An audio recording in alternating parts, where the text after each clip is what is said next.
Greetings to all my viewers. First of all, thanks. A note of gratitude to all of you for watching and subscribing to my videos. Let's begin with today's session, and today's session in hand is about foreign exchange rate. Let's begin.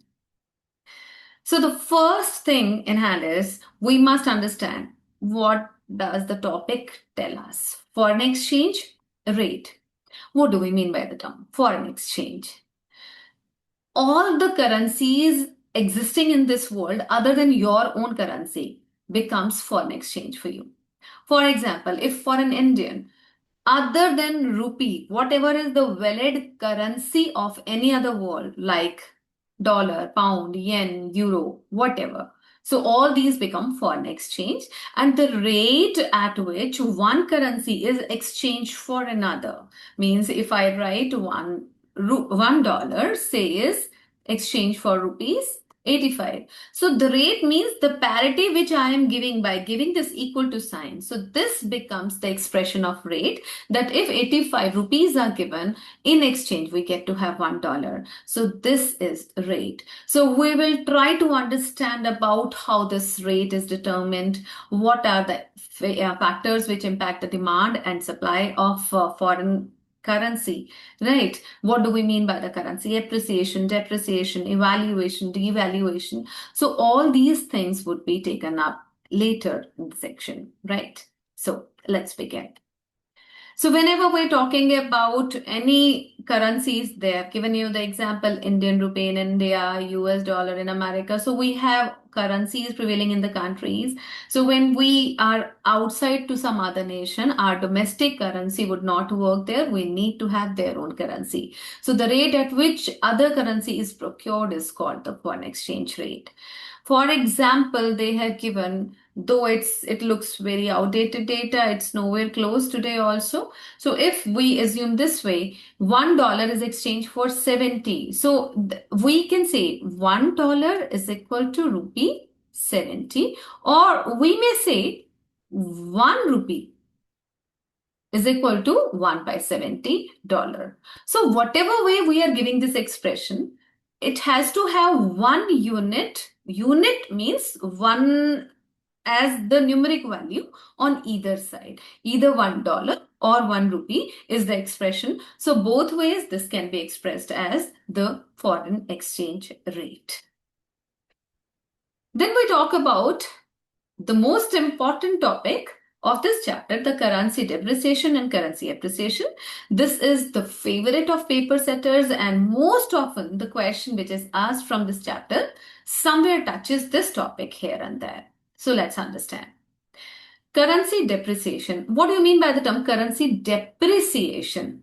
The moment we say depreciation, what comes to our mind? Fall in the value. Exactly so it is there for currency depreciation. When the value of a currency falls, we say the currency depreciation has happened. Mind you, whenever we are trying to give any sort of, this way we would be using exchange rates in the whole chapter, right? So if this is the rate of exchange, $1 is equal to 70, and now it has gone to 74. So what most of the students get confused here, that it's going from 70 to 74, so it should be appreciation. Why to have it as depreciation? Let me explain it to you. Whenever we talk about currency appreciation and currency depreciation, we are just trying to talk about the worth of our own currency.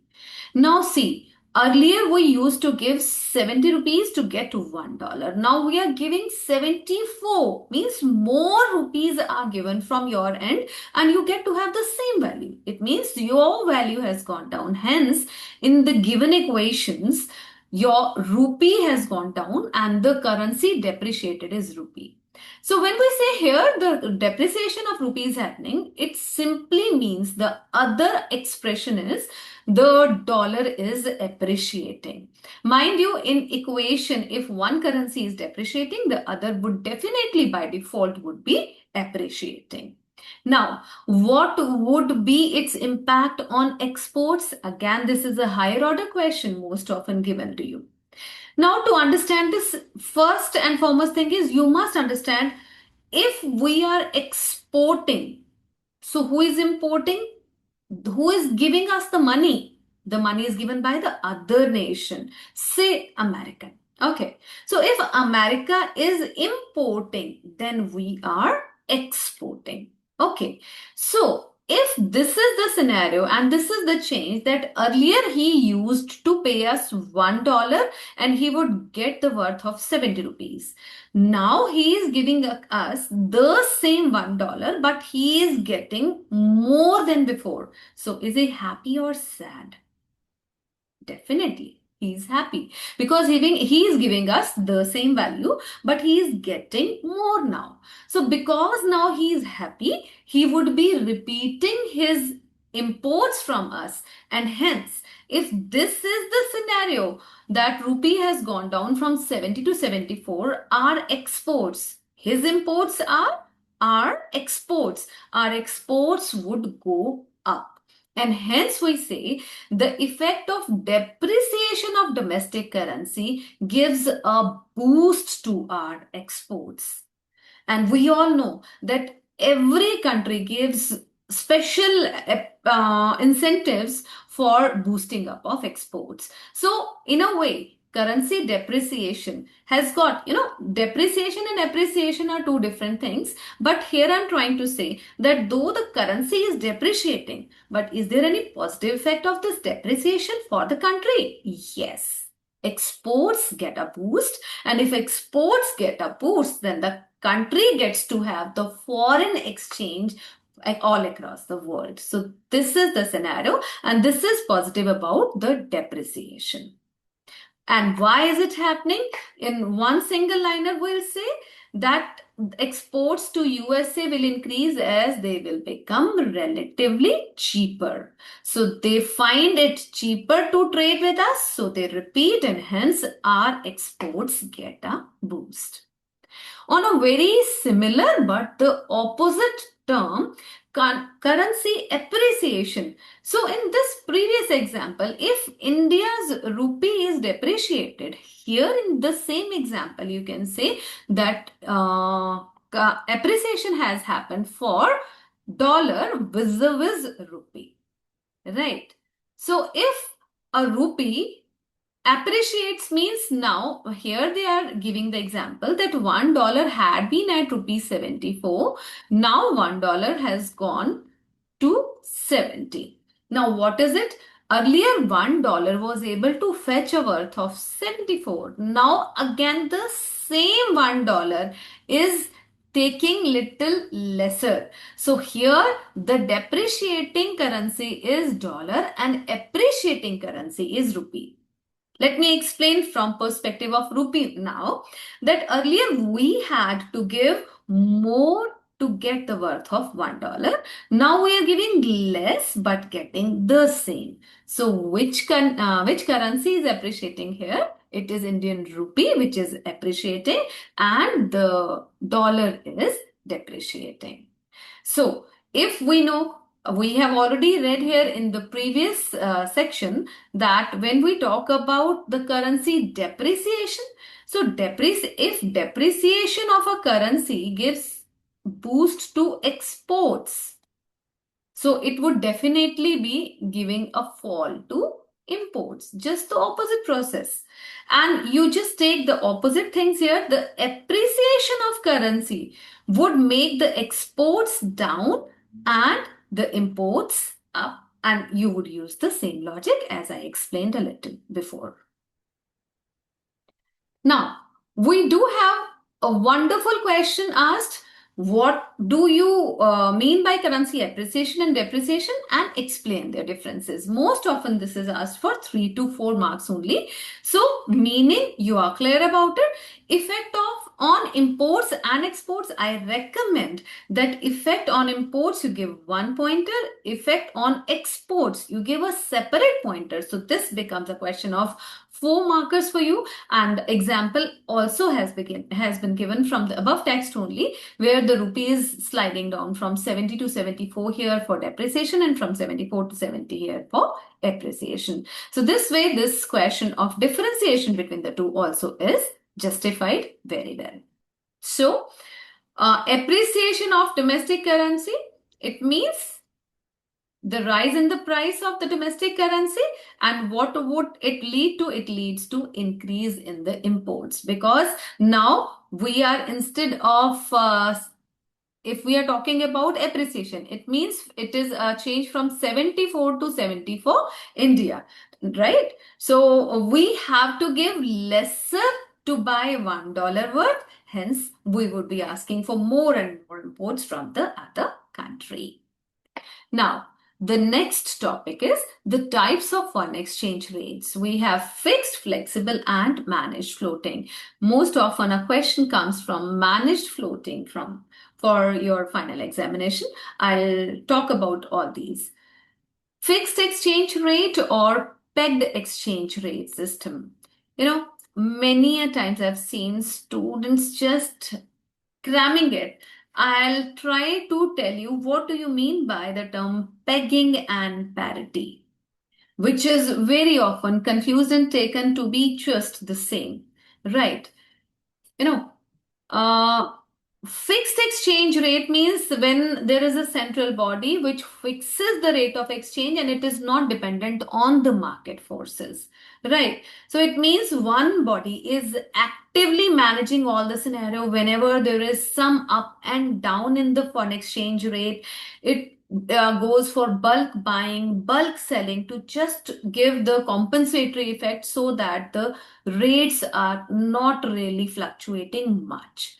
So fixed exchange rate means it is managed altogether and fixed altogether by some central authority like government. So because government has to take it up, it has to manage. So here it ensures the stability, and for this stability, government has to have large reserves of foreign exchange currencies or foreign exchange, so that as and when there is some requirement of bulk buying and bulk selling, it can do.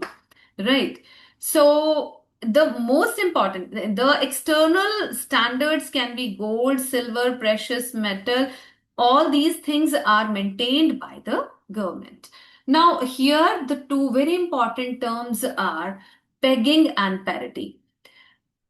When the value of a currency is fixed in some other currency or in terms of gold, it's called pairing. Means $1 is equal to these many rupee, £1 is equal to these many rupees, or $1 is equal to these many pounds. So what is this? We are trying to equate one currency with vis-a-vis other currency. So this is called parity. But what is pegging? For this, I'm trying to give you a beautiful example. Okay, be with me for this. I hope you have seen on roads sometimes when there is some breakdown of a vehicle. Okay, it is towed. Right. What do we mean by the term towing? Towing means another vehicle moves forward and the vehicle which has broken down, right, which is just no more in a position to move on its own, is tied with something. And the front vehicle is making the back vehicle move with it. Okay. So now you tell me, what is going to be the speed of the vehicle at the back, which is just failed? It all depends upon the speed of the vehicle which is there in front. Right. If the first vehicle is moving fast, the second vehicle would be moving fast. And if the first vehicle is just crawling, going slow, the second would do the same way. Why? Because these are pent with each other. So this is called pegging. At times, some nations find, yeah, the policies of that nation is good enough and they are doing it very well. So some nations try to peg their currency value to the other nation's currency value. So as and when the other nation faces devaluation or depreciation, this nation also faces the same. If the other nation appreciates or revalues its currency, so this nation also goes for the same changes. So pegging means when the value of domestic currency is tied to the value of some other currency.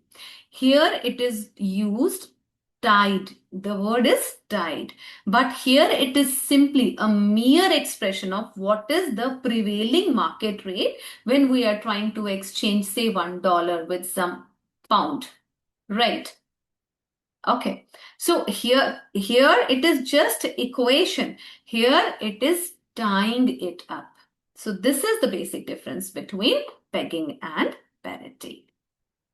So these are extra notes of gold standards in Bretton Woods. This used to be in our syllabus, but now it's no more there. Now, devaluation. Now, devaluation and revaluation, what is the basic difference and how are they different from appreciation and depreciation? Let me give you the clear idea. Exactly this very table, when is exercised by the market forces, it becomes depreciation and appreciation. But exactly the same equations when you are giving, and these are exercised by one central authority, we call it devaluation and revaluation. So point is, you would find the similar examples, but here in depreciation the things happen on account depreciation, the things happen on account of market forces of demand and supply. But in devaluation and revaluation, the same changes are introduced by the government or the central authority. Like we are reading this in fixed managed rate system. So when the central government or some exercising authority changes the value proactively of a currency, the rate. So this is called devaluation, means here the currency is weakened by the government, and here the currency gets weakened due to the market forces. Right. And if you give $1 is equal to 70 rupees and $1 is equal to 74 rupees, for both of these phenomenon, devaluation as well as depreciation, this numerical expression holds good. It takes place due to government, it takes place due to the market forces of demand and supply. So because it is happening by the impact of government, because it means it's a system of fixed exchange rate and it is a system of flexible exchange rate.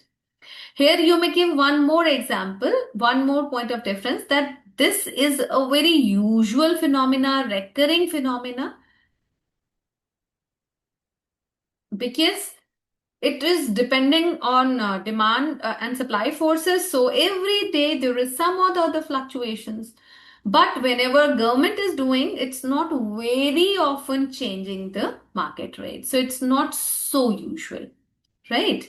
So when we talk about the flexible exchange rate system, flexible means the rate of exchange is determined by the forces of demand and supply in different currencies.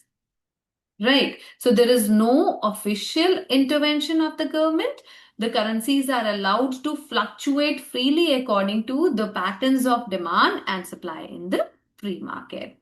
So because of this, it is called flexible as well as the floating exchange rate, because there is a float seen all the time.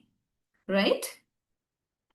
Now, what are the differences between fixed exchange rate and flexible exchange rate? It is officially determined in terms of gold and any other currencies by the government, and it is determined by the market forces of demand and supply. Government's control, it's complete control, there is no intervention. And stability, because government is taking care, right? It's more stable, small variations only, but it keeps on changing. Fluctuations are seen, every second, every moment here. Right. And when we say managed floating, managed is a hybrid system. Hybrid system means we talk about, though it is flexible, but as and when there is some deviation which is beyond our limits, so the government would intervene. So this is called managed floating. I'll talk about this. See, say government has set a float of $1, say, is equal to 70, if we are taking up the same example as we are using since the beginning.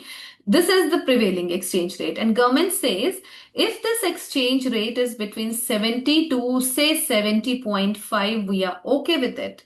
But if this goes to this side, means it becomes 69, or if this becomes 71, then it is a trouble to us. So what do you mean by this? This showcases the managed floating system. It means till this range is there, it is a flexible exchange rate. Government is no more interacting. There is no intervention from the side of government. But if the rate somehow goes this side or this side of this tolerance zone, then the government would intervene. So this is called a hybrid system. Managed floating means a hybrid system. It is, taking up fixed as well as flexible both ways, right?